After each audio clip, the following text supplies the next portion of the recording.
आज एक और प्लेनेट की बात कर लेते हैं, बाकी प्लेनेट्स को कल को करेंगे। आज हम बात कर लेते हैं जुपिटर की, देवगुरु बृहस्पति की। बृहस्पति एक ऐसे प्लेनेट हैं जो बहुत कुछ हमारे जीवन के बारे में बोलते हैं, क्योंकि देवगुरु हैं, देवताओं के गुरु हैं, हमारे जीवन को चलाने वाले हैं, महान ज्ञान के प्लेनेट हैं। जीवन में जितना सुख आपको प्राप्त हो सकता है बृहस्पति आपको देने में सक्षम है। सुख आपको कहां से मिलता है? सुख स्थान कौन सा है? चौथा घर, कर्क राशि। कर्क राशि में बृहस्पति उच्च के हो जाते हैं। तो उच्च का प्लेनेट यानी कि उच्च के बृहस्पति आपको जीवन में क्या दे सकते हैं? बड़े से बड़ा राजयोग आपको बनाकर बृहस्पति दे सकते हैं। शर्त सिर्फ इतनी सी है कि आप बृहस्पति की प्रॉपर्टीज को समझें और उसके अनुरूप कार्य करते रहें। अगर आपको पता है कि गुरु को कैसे सम्मान देना है, गुरु को कैसे खुश रखना है, तो जीवन आसान हो गया। बृहस्पति हमारे जीवन में ज्ञान की जो रोशनी है, उस ज्ञान की रोशनी को देने वाले देवता है। एस्ट्रोलॉजी, जितना भी आप एस्ट्रोलॉजी को सीख रहे हैं आज अपने जीवन में, ये भी बिना बृहस्पति के आपके लिए संभव ही नहीं है। क्योंकि एस्ट्रोलॉजी का जो ज्ञान है गुप्त ज्ञान है। ये गुप्त विद्या भी अगर कोई सिखा सकता है तो गुरु सिखा सकता है, वो भी जो है जुपिटर, देवगुरु बृहस्पति है। कुंडली में बृहस्पति की स्थिति आपको ज्ञान प्रदान करती है। खगोलीय शास्त्रों, जितने भी हमारी खगोलीय, हमारे जो खगोलीय पिंड हैं, इनके बारे में हमारे ऋषि मुनियों ने जितना भी हमको ज्ञान दिया है वो सारे बृहस्पति हैं। ये देवताओं के गुरु हैं, इनको राजगुरु भी कहा जाता है। सूर्य जो कि राजा है, उस राजा को भी राज दरबार में बिठाना, उसको किसने काम किया? बृहस्पति ने किया। चाणक्य ने, जो कि गुरु थे, चाणक्य ने एक आम आदमी को जमीन पर से उठाकर चक्रवर्ती सम्राट बनाया, चंद्रगुप्त मौर्य बनाया। उसको किसने किया? बृहस्पति ने किया, यानी गुरु ने किया। इसका मतलब है कि गुरु जो है उसको राजा बनने की शौक नहीं है, लेकिन किसी भी आम आदमी को जमीन से, फर्श से उठाकर अर्श पे पहुंचा सकता है। और बृहस्पति ही ऐसा प्लैनेट है जो किसी भी व्यक्ति को अर्श से उठाकर फर्श पर भी पटक सकता है। लेकिन ऐसा कब होगा? जब बृहस्पति मैलेफिक ग्रहों के प्रभाव में आ जाएगा। अब गुरु जो है, गुरु ना रहकर चांडाल बन जाए, तो गुरु चांडाल दोष बन जाए, राहु के अफ्लिक्शन में आ जाएगा, तब ऐसी सिचुएशन देखने को मिलती है। ठीक है, तो बृहस्पति को कंट्रोल करने का काम कौन करते हैं प्लैनेट? देखिए, सूर्य राजा है, चंद्रमा रानी है, तो ये दोनों प्लैनेट आपके बृहस्पति को चलाने का काम करेंगे। सूर्य आपकी आत्मा है, चंद्रमा आपका मन है। तो यानी कि आत्मा और मन जब आपके दोनों मिल गए, तो मेहनत करके जब आप जा रहे हैं आगे, तो आपको शिक्षा प्राप्त हो जाती है, उच्च शिक्षा प्राप्त होती है, और वो उच्च शिक्षा दिलाने का काम बृहस्पति का है। Brihaspati is a planet of growth. जहां बैठेंगे वहां पे इनको एक ही एजेंडा पता है, एक ही काम पता है, कहने लगे भैया वृद्धि करनी है, वृद्धि करनी है, ग्रोथ करनी है, ग्रोथ करनी है, बस। बृहस्पति छठे घर में भी बैठ जाएंगे। छठा घर किसका होता है? रोगों का होता है। छठे घर में बैठा हुआ बृहस्पति रोगों में वृद्धि कर देता है। उसको कोई ना कोई बीमारी जो है, छोटी सी बीमारी भी बड़ी हो जाती है उसकी अपने आप ही। यानी कि बृहस्पति को पता है वृद्धि करना है, ग्रोथ करना है, बस हर चीज में ग्रोथ कर देंगे। 9वें घर में बैठते हैं बृहस्पति, अच्छी कंडीशन में बैठे हुए उच्च के हैं, तो पिता को मान सम्मान प्रतिष्ठा में आसमान में बिठा देंगे, बहुत ग्रोथ कर देंगे, पिता बहुत विद्वान होगा। और ये व्यक्ति स्वयं, यानी जिसकी कुंडली आप देखेंगे तो वो व्यक्ति स्वयं भी उच्च शिक्षा प्राप्त करेगा। तो गुरु का काम शिक्षा देने का है। गुरु जो है सबसे बड़ा है, इसलिए वो सिंहासन पर बैठा हुआ है, राजा से भी बड़ा है, यानी कि राजा को भी सिंहासन पे ऊंचाई पे बिठाने वाला गुरु है। तो इसका मतलब ये होगा कि गुरु जो है, जितने भी हमारे प्लैनेट्स हैं उन सब में बड़ा है। तो बृहस्पति के पास में, मैंने कल वाले प्रेजेंटेशन में बताया था कि 11 घरों को रूल कर सकता है, 11 घरों को ठीक कर सकता है। 11 घरों की नकारात्मकता को खत्म करने का काम इकलौते बृहस्पति के पास में है। इसके बाद में कर्म आते हैं, जिसके पास में शनि जो है 10 घरों को कंट्रोल कर सकता है। तो बृहस्पति आपके सबके, हम सबके लक और फॉर्चून का कारक है। बृहस्पति हमारी रेस्पेक्ट को रूल करता है, हमारे डिवोशन को रूल करता है, हमारे धर्म का कारक है, हमारी फिलॉसफी को बताता है, हमारा जो विश्वास है जीवन में किसी भी चीज को लेकर, उसको, उस विश्वास को बृहस्पति ही देता है। स्पिरिचुअलिटी देखनी है, कोई व्यक्ति मेडिटेशन कर रहा है, कोई तंत्र मंत्र की साधना कर रहा है, कोई वेदों का ज्ञान प्राप्त कर रहा है, वो सब बृहस्पति के द्वारा ही गवर्न होते हैं। हमारी जो प्रोजनी है, हमारे बच्चे हैं, उसको देने वाला कौन है? बृहस्पति है। जितने भी बड़े बड़े मजिस्ट्रेट्स हैं, चीफ जस्टिस हैं, कोर्ट में बैठे हैं, ऊंची पदों पर बैठे हुए हैं, कानूनी पदों पर बैठे हुए हैं, उन सबको देने वाला कौन है? इकलौता बृहस्पति है। जितने भी सीनियर लॉयर हो गए, जितने भी वकील हैं, बड़े बड़े वकील, जितने भी चीफ जस्टिस हैं जो ऊंची पदों पर, ऊंची कुर्सियों पर बैठे हुए हैं, जितने भी मिनिस्टर्स हैं गवर्नमेंट के अंदर, जितने भी सीनियर लीडर्स बैठे हुए हैं हमारे पॉलिटिक्स के अंदर, वो सब के सब बृहस्पति से गवर्न होते हैं। जुपिटर अच्छा तो वो सब कुछ प्राप्त कर लेंगे, नहीं तो नहीं। किसी भी चीज की जो सफाई है, क्लीनलीनेस है, वो किससे गवर्न होती है? बृहस्पति से। कोई व्यक्ति आपको देखने में गंदा दिख रहा है, कभी भी उसके पास में क्लीनलीनेस नजर नहीं आती है, नहाता नहीं है, धोता नहीं है, तो क्या देखोगे? कुंडली के अंदर बृहस्पति खराब है। कोई व्यक्ति अपने पूर्वजों को, अपने दादा के साथ में, अपने बड़े बुजुर्गों के साथ में अच्छे संबंध नहीं रखता, कुंडली खोल कर देख लीजिएगा उस व्यक्ति की कि बृहस्पति खराब है, अफ्लिक्शन में बैठे हुए। कोई व्यक्ति बड़े बड़े बिजनेसेस को चला रहा है, उसके लिए कौन रेस्पॉन्सिबल है? जुपिटर रेस्पॉन्सिबल है। अगर अंबानी आज ऊंचाई पर बैठे हुए हैं, बड़े बिजनेस को चला रहे हैं, अडानी बड़े बिजनेस को चला रहे हैं, तो कुंडली में जुपिटर की देन है ये। सूर्य हमारा अगर आत्मा है, सूर्य को हम क्या कहते हैं? आत्मा, सोल है हमारी। हमने बताया था स्टार्टिंग में, शुरुआत में, कि जो जीव है वो कौन है? जुपिटर है। तो जीव हमने क्या बताया था? जीव है, जीव कहते हैं जीवात्मा को। जीवात्मा है आत्मा अपने सूक्ष्म शरीर के साथ में, यानी कि आत्मा प्लस सूक्ष्म शरीर मिलकर जीवात्मा बनती है, और जिससे जीव की उत्पत्ति होती है। और जीव कौन? हम स्वयं। तो हमारा जो जीवन है वो बृहस्पति के हाथों में है। बृहस्पति ऑक्सीजन है, सांसों को रिप्रेजेंट करते हैं, यानी कि अगर ऑक्सीजन सप्लाई रुकी तो हमारा जीवन खत्म।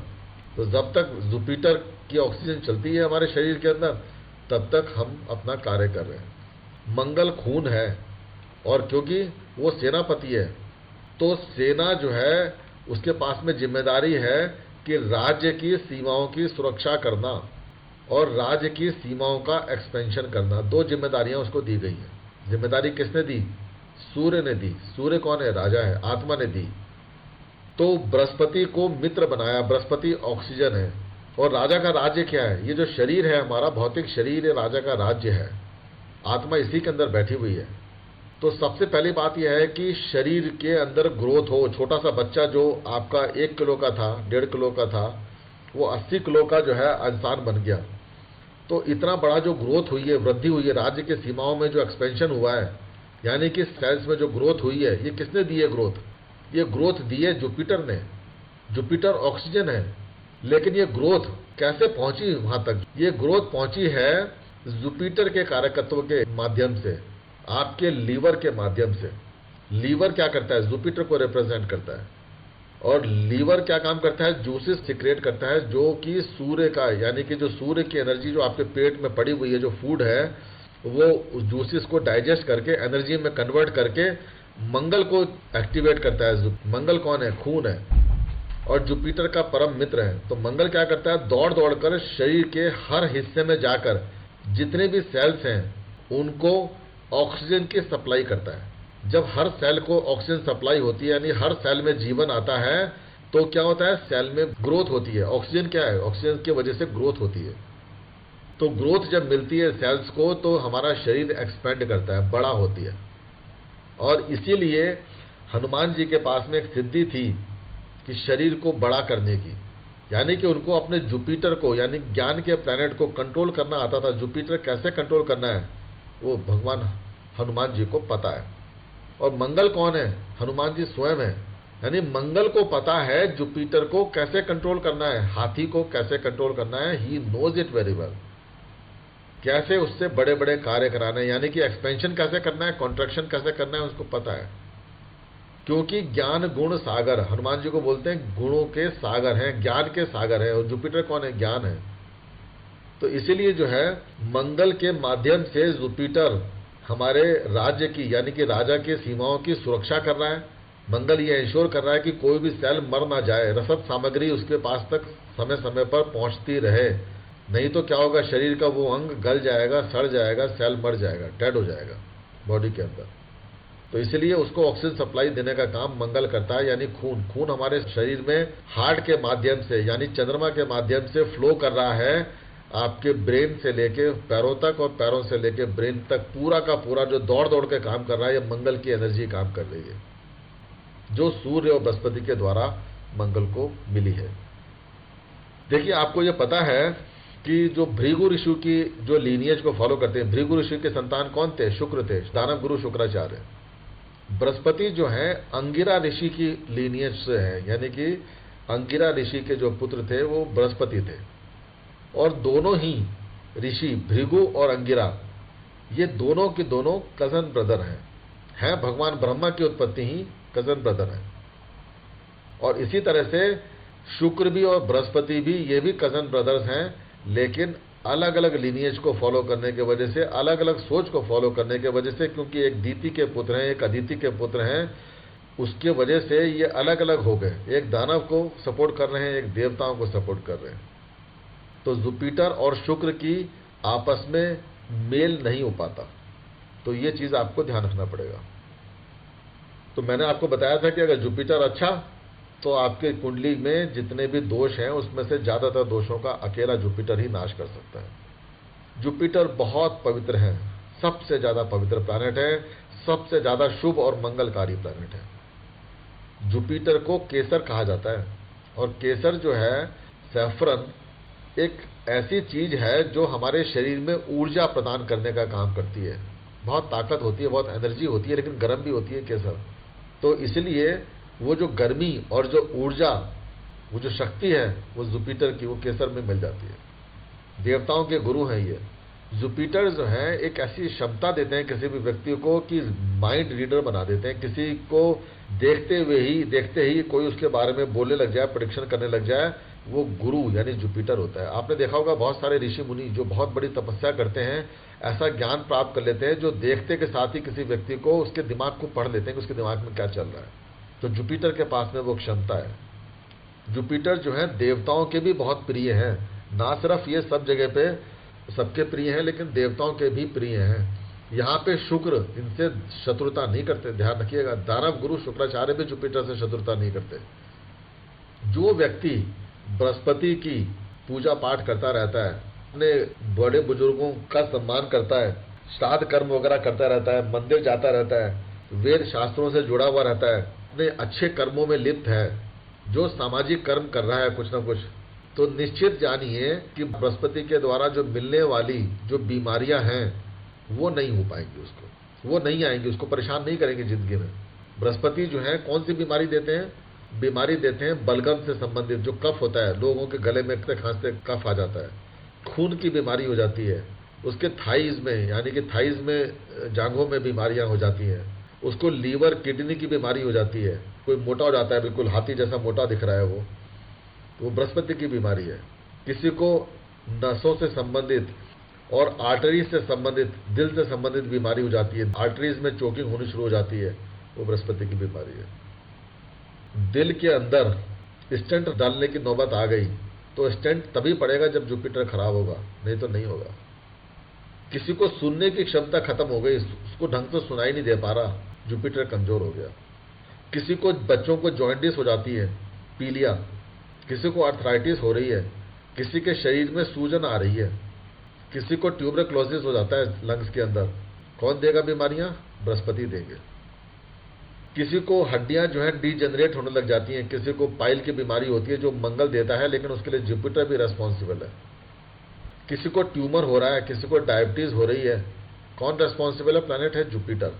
तो अगर आप जुपिटर की आराधना कर रहे हैं, धर्म कर्म के कामों से जुड़े हुए हैं, तो इन बीमारियों को रोकने की क्षमता आपको प्राप्त हो जाएगी, ये बीमारियां कंट्रोल में आ जाएंगी। नहीं तो ये बीमारियां अगर जुपिटर खराब है तो भैया जरूर होगी।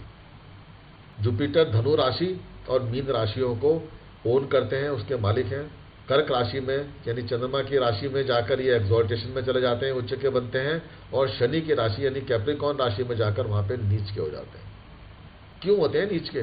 क्योंकि जुपिटर को जो मान सम्मान चाहिए वो एक नौकर के घर में जाकर, एक दास के घर में जाकर, शनि के घर में जाकर वो उसको मान सम्मान मिलता नहीं है। तो जुपिटर को यानी बृहस्पति को बड़ी तकलीफ होती है। शनि है मजदूर, अब मजदूर के घर में जब बृहस्पति जैसे गुरु जाएंगे तो उनको भी मजदूरी करनी पड़ेगी। एक गिलास पानी भी पीना है तो बृहस्पति को यानी गुरु को जाकर अपने आप उठाकर पीना पड़ेगा पानी। तब उनको प्यास बुझेगी। कोई तो काम करने वाला नौकर चाकर है नहीं, नौकर के घर में कौन नौकर होगा, नौकर तो खुद ही नौकर है। लेकिन जब ये जुपिटर राजमहल में, रानी के महल में जाते हैं तो गुरु आया है, गुरु जी आए हैं, तो उनको बड़ा सम्मान प्राप्त होता है, उनको ऊंचा सिंहासन मिलता है बैठने के लिए, और हर तरीके से उनका आव भगत मान सम्मान रखा जाता है, जहां पे जुपिटर बड़े खुश होते हैं। तो इसलिए यहाँ पे कैंसर राशि में जाकर, माँ के घर में जाकर जुपिटर को बहुत प्रसन्नता प्राप्त होती है, इसलिए वो उच्च के होते हैं। जो येलो सफायर होता है, पुखराज या टोपाज, ये जुपिटर का रत्न है। चंद्रमा नॉर्थ वेस्ट डायरेक्शन को दिखाते हैं तो जुपिटर रिप्रेजेंट करते हैं नॉर्थ ईस्ट डायरेक्शन को। जुपिटर की जो मैच्योरिटी एज है, ध्यान रखिएगा, 16 साल। जुपिटर अच्छा है तो 16 साल में अच्छे रिजल्ट जरूर देंगे उसको। किसी भी व्यक्ति के ऊपर कुंडली देखे बिना प्रेडिक्शन कर देंगे आप। जुपिटर को देखिए, जुपिटर अच्छी कंडीशन में बैठा हुआ है, जिस घर में भी बैठा हुआ है उस घर से जुड़े हुए अच्छे रिजल्ट उस व्यक्ति को 16 साल में प्रेडिक्ट कर सकते हैं आप, जरूर मिले हुए होंगे जब जुपिटर की मैच्योरिटी एज है। जुपिटर आकाश तत्व को रिप्रेजेंट करते हैं। आकाश तत्व क्या है? अग्नि और जल तत्व का मेल है, तो अग्नि को भी रिप्रेजेंट करेंगे, जल तत्व को भी रिप्रेजेंट करते हैं। जुपिटर के जो नक्षत्र हैं, इनके पास में पुनर्वसु नक्षत्र है, विशाखा है, और पूर्वा भाद्रपद नक्षत्र जो है ये जुपिटर के नक्षत्र हैं। तो जुपिटर अगर अच्छे हैं तो चंद्रमा जब भी इन नक्षत्रों में गोचर करेगा हमेशा बेस्ट और उत्तम रिजल्ट प्रदान करेगा जुपिटर, ध्यान रखिएगा। ट्रांजिट जो है जुपिटर की एक राशि में 1 साल रहती है, तो यानी कि 12 साल में ये अपने जोडिएक की यानी पूरे के पूरे भचक्र की जो है परिक्रमा कर लेते हैं। जब जोडिएक की परिक्रमा कर ली, 12 साल हो गए, तो क्या बोलते हैं, कुंभ का मेला कब लगता है? 12 साल में एक बार लगता है, क्योंकि जुपिटर अमृत है, जीवन दायिनी ऑक्सीजन है, तो अमृत वर्षा करते हैं ये। तो 12 साल में जब अमृत वर्षा का मतलब क्या हो गया कि अपनी मूल स्थिति पे वापस आ गए, यानी कि जन्म के समय में बृहस्पति कुंडली में जिस स्थिति में थे उसी स्थिति में वापस आ गए। क्योंकि किसी भी व्यक्ति के लिए आत्मा से अगर पूछा जाए कि तुम्हारा सबसे बेस्ट पीरियड कौन था, तो आत्मा यही कहेगी कि इस धरती पे आना, माँ के गर्भ में रहकर मेरा ये जन्म होना, मेरे शरीर का निर्माण होना, यही मेरा सबसे बेस्ट पीरियड है। क्योंकि उसके लिए आत्मा कितने कष्ट उठाती है कि मुझे शरीर प्राप्त हो जाए, मुझे शरीर प्राप्त हो जाए। तो यानी कि जुपिटर की अमृत वर्षा तब हुई थी जब उसको ये शरीर प्राप्त हुआ था। उतनी ही बड़ी अमृत वर्षा करने के लिए जुपिटर जब वापस 12 साल के बाद अपने घर वापसी करते हैं तभी भी अमृत वर्षा होती है। इसलिए कुंभ का मेला भी 12 साल में लगता है। जुपिटर को खुशी किससे प्राप्त हो रही है? कहाँ पे, कौन सी राशि में खुशी प्राप्त हो रही है? जल तत्व की राशि में, कैंसर राशि में, चंद्रमा की राशि में प्राप्त हो रही है। चंद्रमा कौन है? जल है। तो इसीलिए कहते हैं कि जब आपने कुंभ के मेले में जाकर गंगा स्नान कर लिया, जल स्नान कर लिया, तो जुपिटर के बेहतरीन रिजल्ट्स आपको प्राप्त होंगे ही होंगे। चीज़ों को, प्लैनेट्स को समझने के लिए निजी जीवन में जाइए, वहाँ पे चीज़ों को झांकिए, उसके साथ में प्लैनेट के जो सिग्निफिकेशंस हैं उसको कोरिलेट कीजिए, तब चीज़ें बहुत अच्छी समझ में आने लग जाएंगी। बृहस्पति दूसरे और 10वें घर में पावरफुल हो जाते हैं, और पहले घर में, फर्स्ट हाउस के अंदर मोस्ट फेवरेबल पोजीशन में होते हैं जुपिटर। उच्च का प्रभाव देने वाला काम कर जाते हैं पहले घर के अंदर बैठे हुए जुपिटर।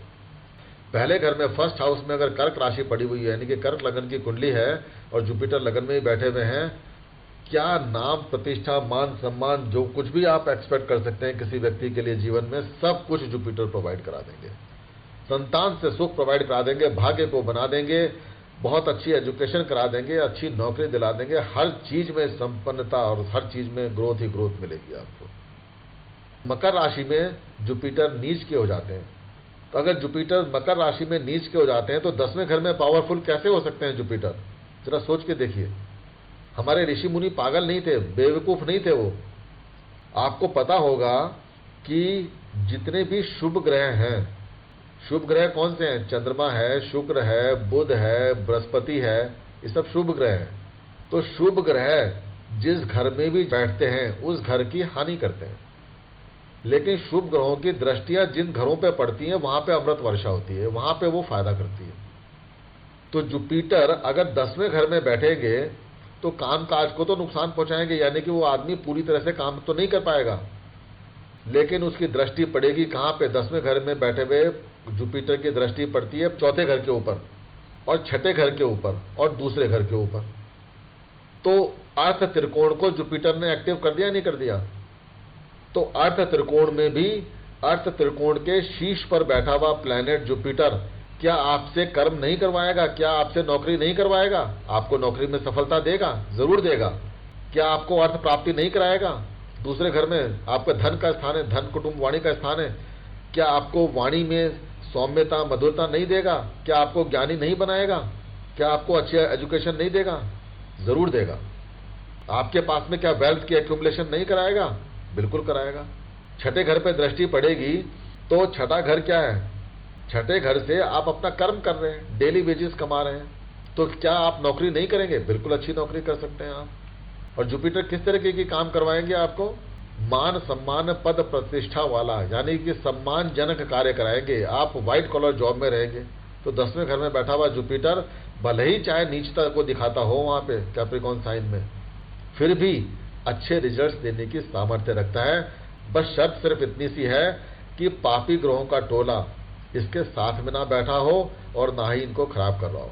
राहु केतु शनि जैसे ग्रह जुपिटर को खराब ना कर रहे होंगे तो 10वें घर का जुपिटर भी अच्छी कंडीशन में अच्छे रिजल्ट्स देता है। येलो रंग और येलोइश ऑरेंज रंग जो है जैसे केसर का होता है, जुपिटर को रिप्रेजेंट करता है। जुपिटर को खुश रखना है तो येलो रंग को अपने जीवन में अपनाना चाहिए। ब्राह्मण लोग हैं आप लोग, तो ब्राह्मणों का अगर धोती अगर पीत वस्त्र है, पीले रंग का वस्त्र है, तो ऑटोमेटिकली अपने जुपिटर को अच्छा रखने में मदद प्राप्त होती है पीले रंग से। पीले रंग का कुर्ता पहनता है कोई व्यक्ति, पीले रंग की धोती पहनता है, मस्तक पे केसर का तिलक लगाता है, चंदन का तिलक लगाता है, ये सब हमारे शास्त्रों में पहले हमारे पहनावे में बताया गया। क्यों बताया? जुपिटर अच्छा रहता है। जुपिटर का जो एसोसिएशन है तीसरे नंबर, 3 नंबर, 12 नंबर, 21 नंबर के, यानी 3 के अंक के साथ में जुपिटर का सीधा सा संबंध है। क्योंकि जुपिटर बहुत धार्मिक है, धर्म के प्लैनेट है, तो त्रिदेवों को बहुत मानते हैं। ब्रह्मा विष्णु महेश की जो ट्राइन फॉर्मेशन है वो जुपिटर को पसंद है। जुपिटर ने इसलिए 3 का अंक पकड़ा हुआ है। मैंने बीमारियों की बात करी है जुपिटर के बारे में, और अब हम कल जो है हम बात करेंगे बुध के ऊपर और शुक्र के ऊपर बात करेंगे, शनि के ऊपर बात करेंगे। तो 3 प्लैनेट हमारे बचे हुए हैं। राहु केतु के ऊपर हम एक सेपरेट लेक्चर देंगे जो काफ़ी लंबा चलेगा, 2 दिन तक चल सकता है, तो उसको बाद में कवर करेंगे। तो हम कल 3 प्लैनेट हम कवर करते हैं।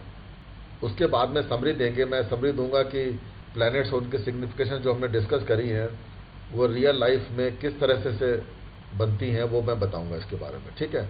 कुछ प्लैनेट्स जो हैं जो वेस्टर्न एस्ट्रोलॉजी में हैं, जैसे यूरेनस है, नेपच्यून है, प्लूटो है, ये हम ना हमारे ज्योतिषों ने, ऋषि मुनियों ने हमारे को कभी नहीं बताया इसके बारे में, लेकिन वेस्टर्न कंट्री में इसका उपयोग होता है। तो इसको बस मैं आपको एक छोटा सा ओवरव्यू दूंगा, इनको हम कभी आगे इसके बाद में फिर कभी डिस्कस नहीं करेंगे। ठीक है। आज का सेशन यहीं पे क्लोज करते हैं। अगले हफ्ते हम दोबारा कनेक्ट करेंगे और आगे के प्लैनेट्स को लेके चलेंगे और फिर हम उसके ऊपर आगे फर्दर बात करते हैं। ठीक है जी। तो जय सिया राम। आप सबका दिन शुभ हो, उत्तम हो, मंगलमय हो, ऐसी प्रार्थना करता हूँ। जय सिया राम।